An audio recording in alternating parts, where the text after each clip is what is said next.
نحمده ونصلي ونسلم على رسوله الكريم اما بعد فاعوذ بالله من الشيطان الرجيم بسم الله الرحمن الرحيم يا ايها الذين آمنوا كتب عليكم الصيام كما كتب على الذين من قبلكم لعلكم تتقون وقال النبي صلى الله عليه وسلم من صام رمضان ایمانا واحتسابا غفر له ما تقدم من ذنبه صدق اللہ مولانا العظیم۔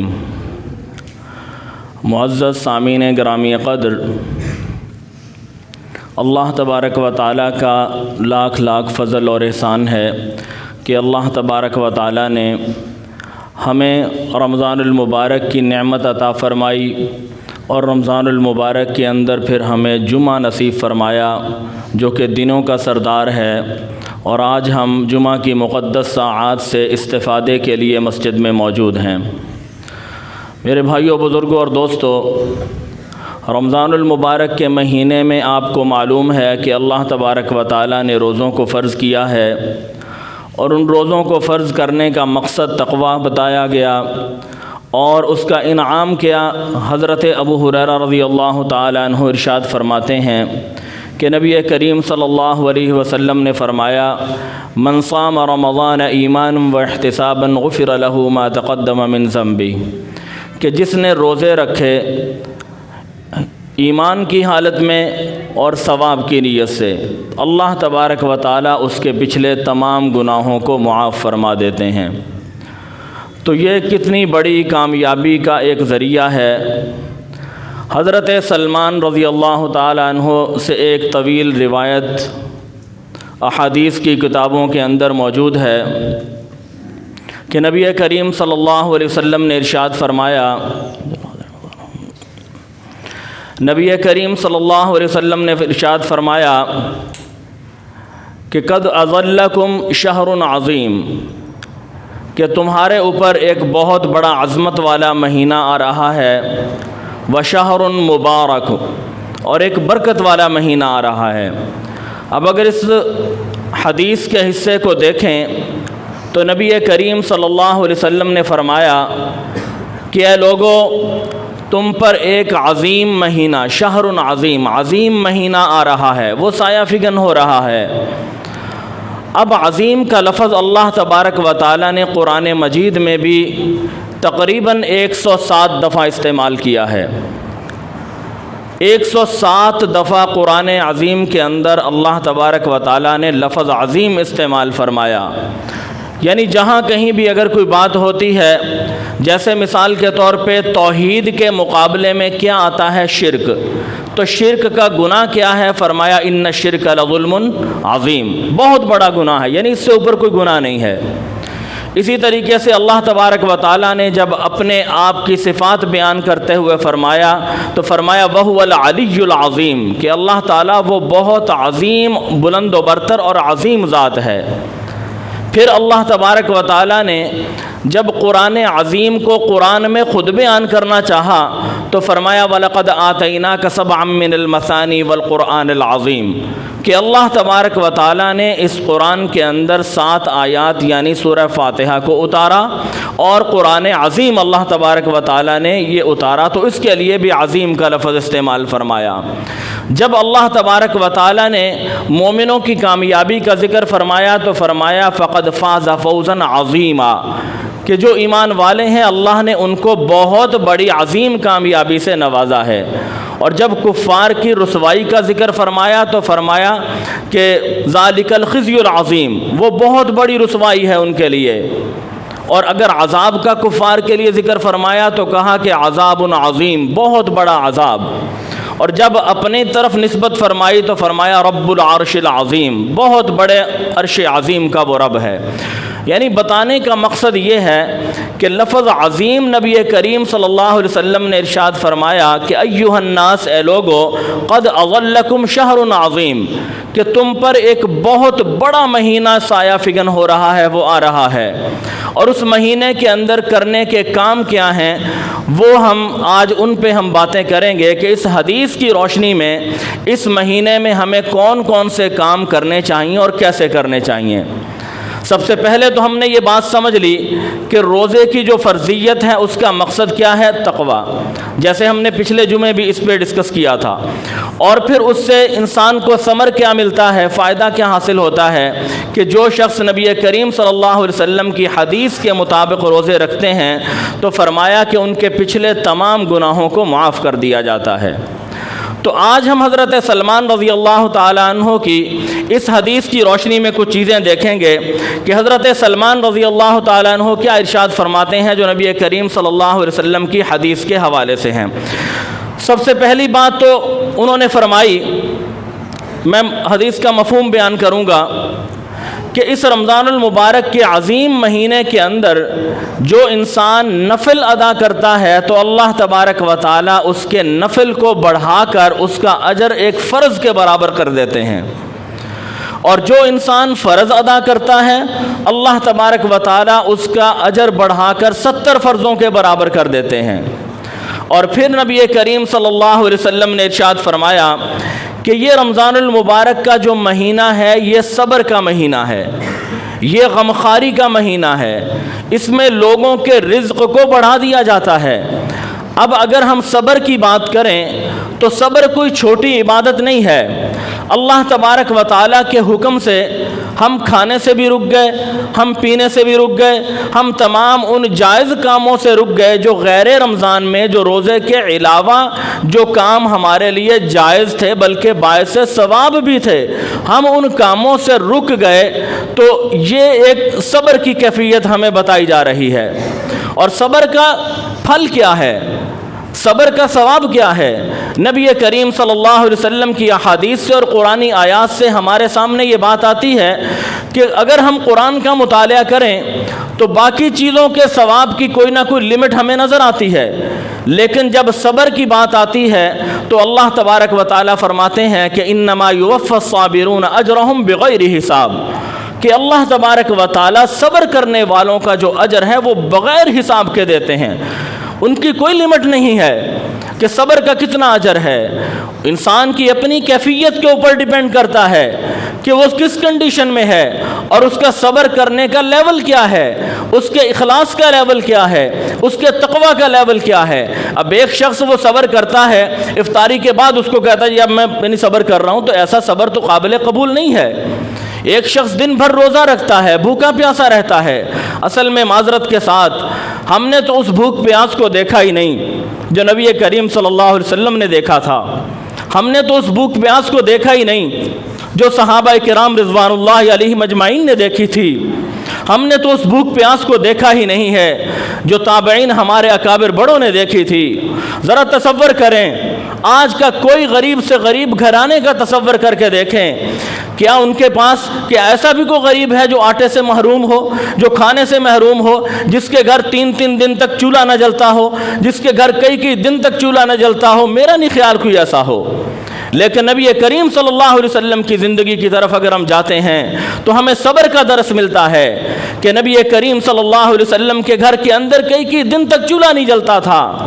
آج ہماری افطاری کے دسترخوان دیکھیں تو ذرا نبی کریم صلی اللہ علیہ وسلم کے دسترخوان پہ نظر دوڑائیں تو نبی صلی اللہ علیہ وسلم کے دسترخوان پہ اگر پانی نظر آتا ہے تو کھجور نظر نہیں آتی، اگر کھجور نظر آتی ہے تو رب کی باقی نعمتیں اس طرح سے نظر نہیں آتی۔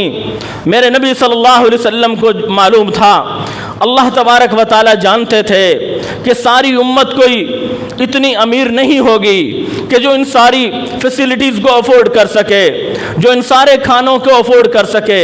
تو نبی کریم صلی اللہ علیہ وسلم نے روزہ رکھ کے بتایا کہ یہ پانی سے بھی روزہ رکھا جا سکتا ہے، کھجور سے بھی روزہ رکھا جا سکتا ہے۔ پھر کئی دن تک ایسے واقعات ملتے ہیں کہ کئی دن تک روزہ کھجور سے ہی رکھا جا رہا ہے، کھجور سے ہی افطار کیا جا رہا ہے۔ آج تو ہم افطاری کے وقت کو دیکھیں تو کھجور تو ہم ویسے ہی کھاتے ہیں کہ یہ تو روزہ افطار کرنے کے لیے ہے، اصل نعمتیں تو ہماری اس کے بعد شروع ہوتی ہیں۔ تو میرے بھائیو ذرا صحابہ کے دسترخوان پہ نظر دوڑائیں تو ہمیں صبر کا معنی سمجھ آئے گا۔ آج تو ہم اتنا کھا لیتے ہیں کہ افطاری تک ویسے ہی ہمیں پرواہ نہیں ہوتی، افطاری میں اتنا کھا لیتے ہیں، سحری تک ویسے ہی پرواہ نہیں ہوتی۔ ہمیں صبر کا کیا مفہوم سمجھ آئے؟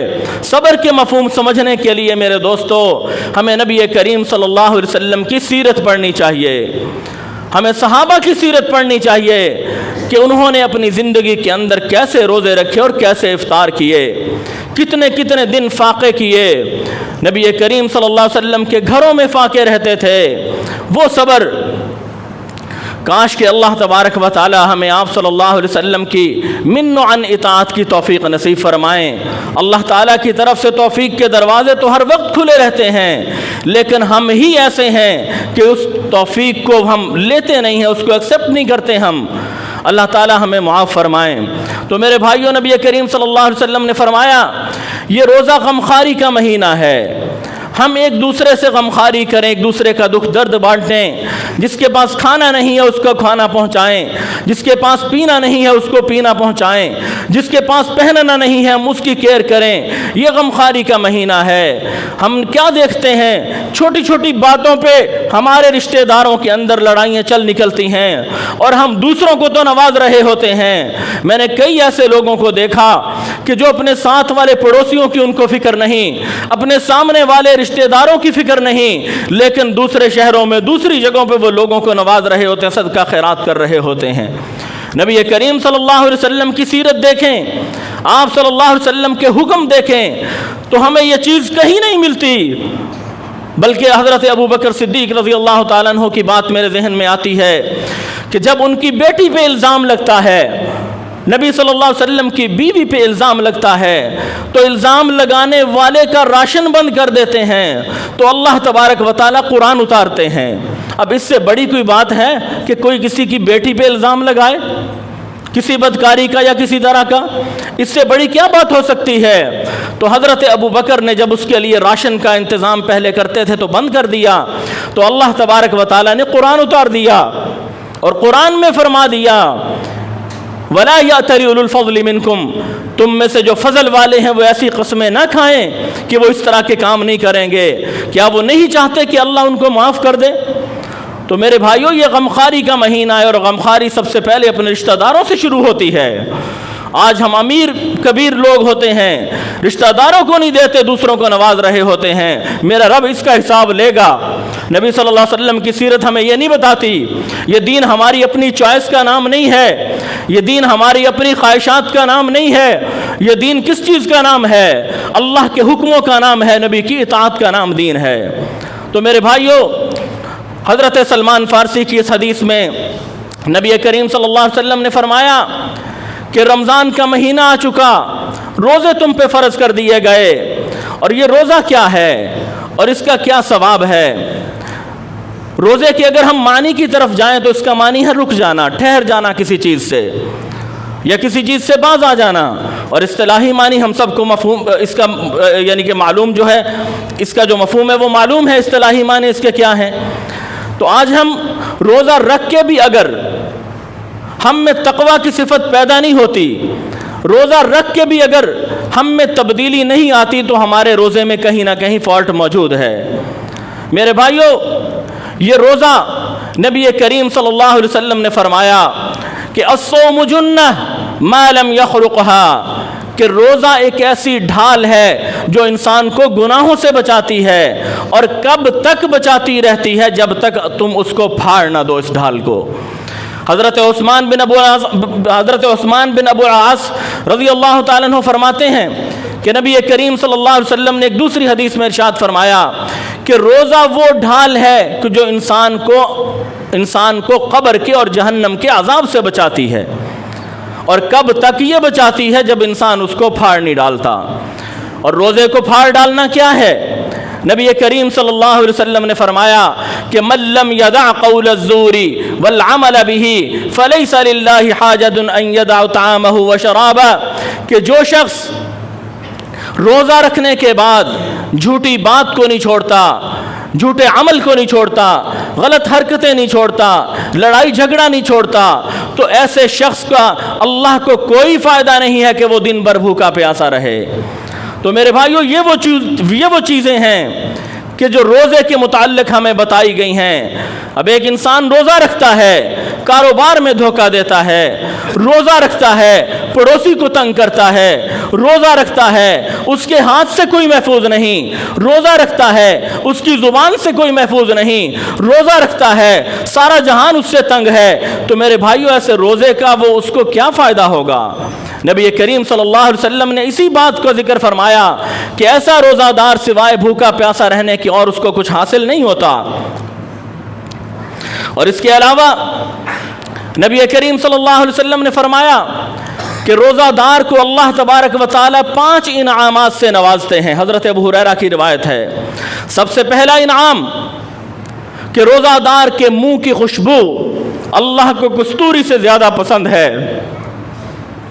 آج ہم جتنے بھی ایک دوسرے کے قریبی ہوں، جتنا بھی ایک دوسرے سے ہمارا تعلق ہو، جتنی محبت ہو، چاہے میاں بیوی کی محبت ہو، اولاد والدین کی محبت ہو، بہن بھائی کی محبت ہو، جتنی بھی محبت کے پہلو ہیں، جتنے بھی محبت کے رشتے ہیں، اگر آپ کسی کے ساتھ بیٹھے ہوں بات کر رہے ہوں، اس کے منہ سے سمیل لا رہی ہو، ہم تھوڑا فاصلہ رکھ لیتے ہیں یا بات کو سمیٹتے ہیں، لیکن میرا رب کیا فرماتا ہے؟ میرا رب کہتا ہے کہ اے میرے بندے، تم نے روزہ میرے لیے رکھا، میری وجہ سے تمہارا معدہ خالی ہوا، میری وجہ سے تمہارے پیٹ کے اندر کوئی پانی کا قطرہ نہیں گیا، میری وجہ سے تمہارے پیٹ میں کوئی کھانے کا لقمہ نہیں گیا، اس وجہ سے جو تیرے منہ سے جو بدبو جو بو جو سمیل لاتی ہے، اللہ فرماتے ہیں یہ پریشان نہیں ہونا، یہ میرے نزدیک کستوری کی خوشبو سے زیادہ پسندیدہ ہے۔ تو میرے بھائیو، اس سے بڑی کیا بات ہو سکتی ہے کہ اللہ ہمیں ہماری خوشبو تک سے محبت کریں، تو کیا وہ اللہ ہمیں روزے کا اجر نہیں دے گا؟ میرے بھائیو، اللہ تعالیٰ نے اسی لیے فرمایا کہ یہ میرے لیے ہے اور اس کی جزا میں خود دوں گا۔ اور دوسرا انعام کہ مچھلیاں سمندروں کے اندر روزہ دار کے لیے دعا کرتی رہتی ہیں۔ ذرا حساب لگائیں کہ سمندر اللہ کی کتنی بڑی مخلوق ہے اور کتنی مچھلیاں ہیں جو روزہ دار کے لیے دعا کرتی ہیں۔ تیسرا فرمایا شیاطین کو جکڑ دیا جاتا ہے اور جنت کے دروازوں کو کھول دیا جاتا ہے۔ تو میرے بھائیوں، بزرگوں اور دوستوں، یہ روزہ دار کے لیے اللہ تبارک و تعالیٰ نے انعامات رکھے ہیں۔ يا أيها الذين آمنوا اتقوا الله وكونوا مع الصادقين